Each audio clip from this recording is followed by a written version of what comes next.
Hello and welcome to the ThinkShare. My name's Zach. I'm here to bring to what I've been thinking about, sharing about, talking about, listening to, reading about that doesn't belong in math class to make you the goodest version of yourself.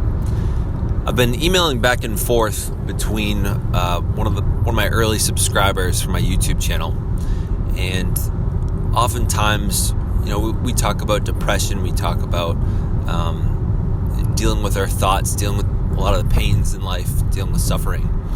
And one of the things I have been speaking with them about lately has been the concept of we are not our thoughts. So often I think people have all these thoughts going through their brain, and they kind of hear a couple and they jump on board and take action on them. And I would say that everyone really has voices in their head, and I think it's kind of BS that people say it's just people that are mentally ill that have voices in your head. Like, we literally all have voices in our head. And what I want us to all consider is when we can start to recognize what those thoughts are, that's when we have control. People that are sort of spontaneous and out of control and that, sometimes we call mentally ill, even when they're not, are people that say that they have voices in their head and act on those voices. Because guess what? Everyone has voices on their head, and every day they act on those voices. Sometimes they act on pure intuition that don't really come as voices. They sort of just come in the moment. But so many of us have all these thoughts running through our brains, and the moment that we can discover and recognize that they're not us, it's not that they're not ours, but they are not us.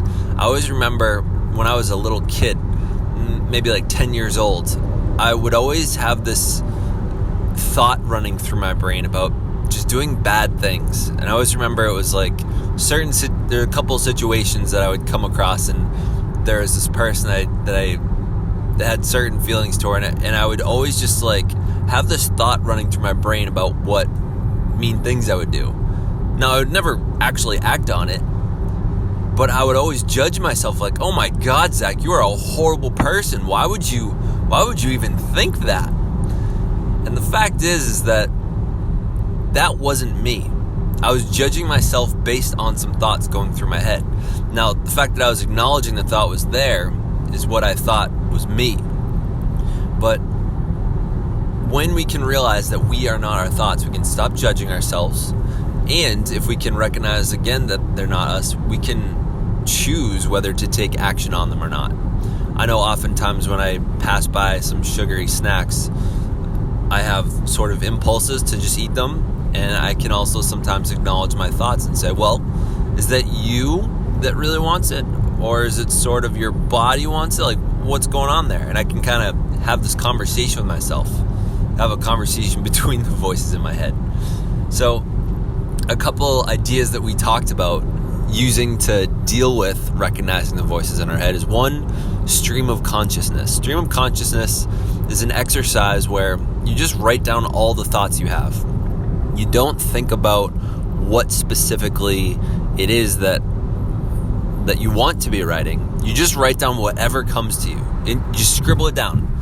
It barely has to be legible, just legible enough that you could look back on it and say, hey, those are all the thoughts I just had. And when you can write them down on paper, the valuable thing about that is you can recognize that they're not you. They're just words. I think a really interesting experiment I've done before is, I think it was a student council conference, was the moderator had us write down some judgments about ourselves on a piece of paper, and then we were supposed to crumple up the paper and throw it in the trash. And then we could create sort of a new judgment, a new vision or possibility for ourselves, and we could hold on to that other piece of paper. So just the act of writing it down and then sort of throwing it out, even though it's very metaphorical and it's not reality, it actually kind of the symbolism of it actually can have an impact on us in the way we think. So stream of consciousness can be really valuable just by seeing that they are words rather than thinking that they are us. Like if I was when I was younger and I was having those thoughts, I had written them down and saw what they were, it was thoughts and that they were not me, then that could have made a difference. Another activity, now this is one that I like just because I kind of grew up enjoying hip hop, is I really like trying to stream of consciousness, but trying to rhyme. And it gives me a little bit of constraint, makes it a little bit more challenging, and it can become kind of fun. So it takes some practice, I think, to get used to trying to talk in rhymes, but also a really fun version of stream of consciousness. And meditation or a mindfulness practice is a really good one. I often use the Headspace app. Headspace is an app where it's a guided meditation. I forget the last name, but the CEO's name is Andy, and he walks you through these guided meditations, and you're thinking about your breathing. You're being asked to count your breaths or count, experience the sensations in your head and your limbs, and you're kind of just being one with your body. You're purposefully experiencing your body and your breathing rather than sort of in our heads as we describe it.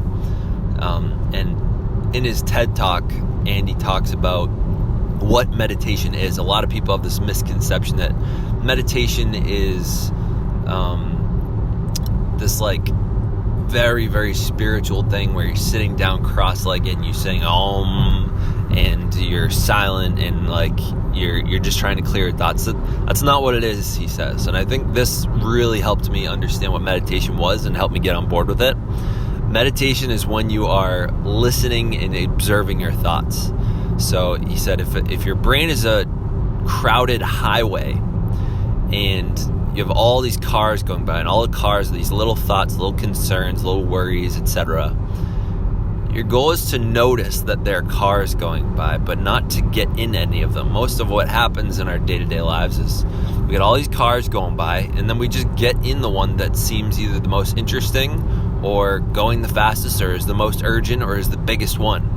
If we have this worry, all of a sudden we'll jump into that car, start worrying. 10 minutes later, we're like, where did I go? Like, we just have this experience, like, I've just gotten caught up in this thought and it snowballed into something that it was not, and we're way off from where we were. And I think that's what happens a lot with me with ADHD sometimes.